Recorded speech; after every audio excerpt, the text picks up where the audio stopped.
ভাই মুখ বন্ধ করে 10 মিনিট কথা বলেন, সিম্পল।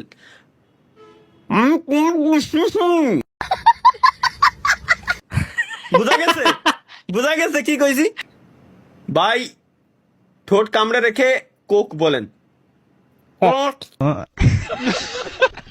তালহা নানা কেমন আছে?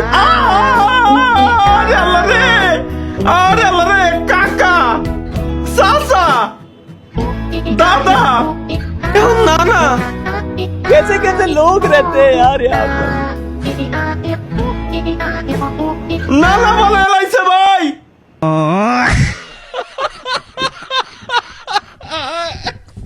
তালা ভাই ফোনে চার্জ না, লাইভ স্ট্রিম বন্ধ করে এই শালাকে আমি ডেলি ডেলি কইতে তোরা তোর লাইভ স্ট্রিমে আসবি, ফোনে চার্জ দিয়ে আসবি। লাইভ স্ট্রিমে আসলি মোবাইলে চার্জ নাই, এর জন্য লাইভ স্ট্রিম বন্ধ করো ভাই। বাসর করবো, লাইভ স্ট্রিম বন্ধ করো ভাই। আজকে বউ ডাকতেছে, লাইভ স্ট্রিম বন্ধ করো। कैसे कैसे लोग रहते हैं यार यहाँ पर। चलो तुमको पागल कुत्ते का गाड़ी उठा के ले जाएगा, बता रहे हैं हम।